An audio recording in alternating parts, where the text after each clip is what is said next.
The crocodile's last meal, when hippos fought back with deadly force. Chapter 1. The ancient lord of the Nile River, lifeblood of Africa.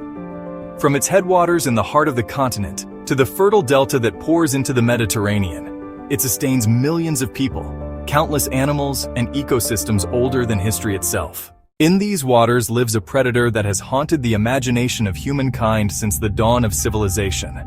The Nile crocodile, or Crocodilus niloticus, revered, feared, and immortalized in Egyptian myth as the god Sobek. It is both hunter and symbol, power carved in flesh. Stretching about 5 meters, weighing more than half a ton, the crocodile is an apex predator shaped by time. Its ambush strategy is simple yet devastating. Wait in silence, strike with lightning speed, clamp down with jaws exerting over 3,000 pounds of force, then drown and dismember. Few who fall into its grip live to tell the tale. To zebras, wildebeest, antelope, and even humans, the crocodile is the specter of the river. Its reign seems unchallenged, but in Africa, power is never absolute. Chapter 2. A giant in disguise. Not far from where crocodiles lurk, another titan commands the shallows. The hippopotamus amphibius is among the most deceptive animals in the world. By day, hippos appear lazy, wallowing in mud pools, their bulk half-submerged, nostrils flaring above the surface. By night, they graze on land, feeding on grasses. They are herbivores, creatures of routine.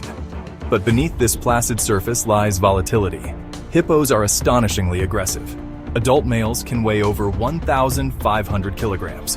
Their jaws open nearly 180 degrees, lined with tusk-like canines up to 50 centimeters long. Their bite force, nearly 1,800 psi, can cleave a crocodile in half. And unlike the crocodile, which stalks alone, hippos are social. They live in pods of 10 to 30, sometimes more, bound by dominance hierarchies. Females defend their calves fiercely. Males fight brutal, bloody duels for control. Their tempers are legendary, their unpredictability deadly. Despite eating grass, hippos kill more people annually in Africa than lions, leopards, or elephants combined. Chapter 3. First encounter, a tense peace. On a scorching afternoon, the water shimmers with heat. Along a bend of the river, a pod of hippos rests. Mothers cluster together, their calves nestled between their massive bodies.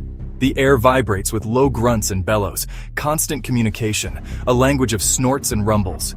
Downstream, a crocodile drifts silently. Its armored form slices the water with barely a ripple.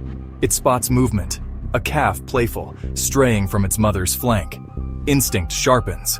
Opportunity beckons. The crocodile inches closer, its eyes, golden and unblinking, fix on the vulnerable target. Yet the pod senses something. A female hippo raises her head, ears twitching, nostrils snorting. The calf returns quickly, but unease lingers. For a moment, predator and guardians lock gazes across the water. Nothing happens. The crocodile sank back into water. The balance holds, fragile, temporary. Chapter 4. Warnings ignored. Days pass. The crocodile returns, emboldened. Perhaps hunger drives it closer, or perhaps curiosity dulls its caution. This time, the approach is more direct. Calves splash near the bank. The crocodile edges within meters, its tail swaying slow. The hippopotamus herd responds. A dominant male surges forward, mouth wide, displaying tusks like daggers. The message is unmistakable. Leave. The crocodile hesitates. It could retreat, but instead it lingers. It slides sideways as though circling. The hippos bellow louder. Mothers cluster tighter around calves. The water churns with tension. The air is thick as if the entire river is holding its breath. And then, the crocodile makes its fatal mistake. It closes the distance once too often. Chapter 5. The river erupts. In an instant, the river explodes into chaos. The lead male hippo lunges, jaws snapping shut around the crocodile's torso. The sound echoes like a gunshot across the water. The crocodile struggled, tail lashing, rolling around in despair. Foam and blood spray the surface, but the hippo does not let go. Another hippo charges from the side, ramming the crocodile with its massive body. The predator that once ruled these waters is surrounded, outnumbered, outmatched. The pod is relentless, attacking from all sides, a living wall of muscle and fury. The water turns red, the sound of bones cracking. The crocodile convulses, strength draining. The sheer weight of the pod pins it down. At last, the great reptile goes limp, its body broken. The river falls silent but for the heavy breathing of the victors.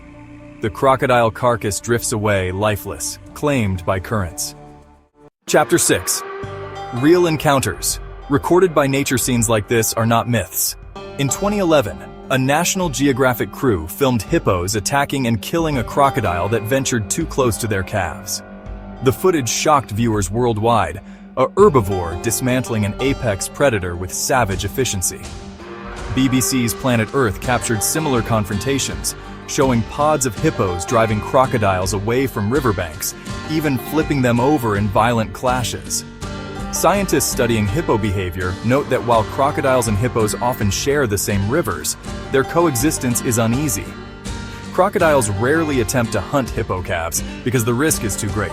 When they do, the retaliation is often fatal. As calm returns, the hippos regroup. Calves nuzzle their mothers. Adults circle protectively, their bodies forming barriers against invisible threats. The carcass of the crocodile floats, becoming food for scavengers. Fish dart in and out, stripping flesh. Vultures swoop down, plucking at what remains. The river continued to flow as usual. For the hippos, victory is survival. For the crocodile, hunger became hubris. In nature, misjudgment is often the last mistake. Chapter 8. The Science of Power. Why do hippos triumph against such formidable predators? The answer lies in biology. Hippos are semi-aquatic tanks. Their skin secretes a natural sunscreen, their bodies insulated against heat. Their lungs and buoyancy allow them to walk along river bottoms, holding their breath for up to 5 minutes. But most of all, their jaws are unparalleled.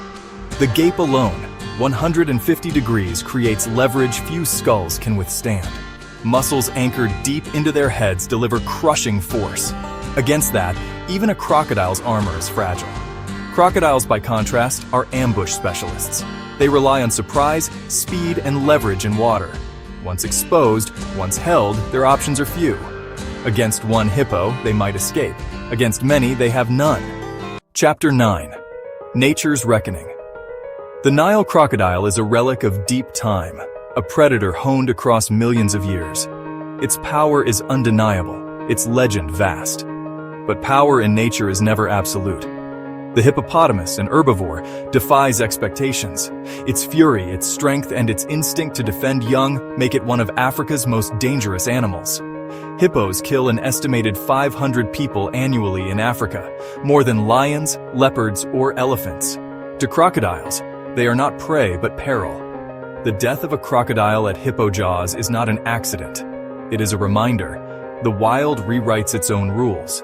The weak can become strong. The hunter can become the hunted. And the river remembers no kings. The Nile stretching endlessly toward the horizon, a shimmering artery of life and death. Hippos wallow peacefully, calves nestled in the safety of giants. Somewhere downstream, another crocodile drifts, patient, eternal.